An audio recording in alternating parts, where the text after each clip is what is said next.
દિવસ શાંતિથી મતદાન ચાલ્યું અને રાત્રે અચાનક માહોલ ગરમાઈ ગયો। વાત છે બાર કાઉન્સિલ ઓફ ગુજરાતની ચૂંટણીની। ગુજરાત યુનિવર્સિટીના અટલ કલામ સેન્ટર પર મતદાન પૂર્ણ થયા પછી બેલેટ પેપર ભરેલા બોક્સ સ્ટ્રોંગ રૂમમાં લઈ જવાની તૈયારી થઈ રહી હતી। બરાબર એ જ સમયે એક ઉમેદવાર અને તેમના સમર્થકોએ અચાનક બેલેટ પેપરની ટ્રક રોકી લીધી।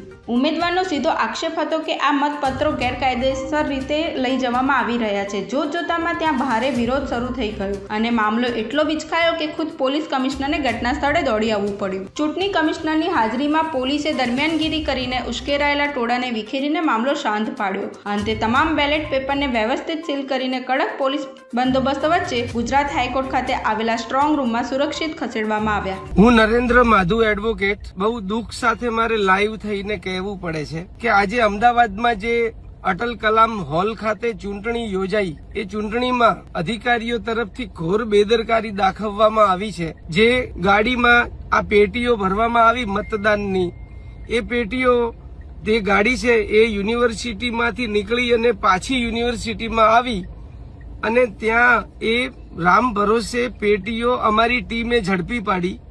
અમારી ટીમની ગાડી એમની પાછળ હતી એટલે અમને ખબર પડી અને અમે ત્યાં જઈને વિડીયો ચાલુ કર્યો અને એ વિડીયો ચાલુ કરી અને અમે અમારા આ ઇન્સ્ટામાં અમે લાઈવ પણ કર્યું છે।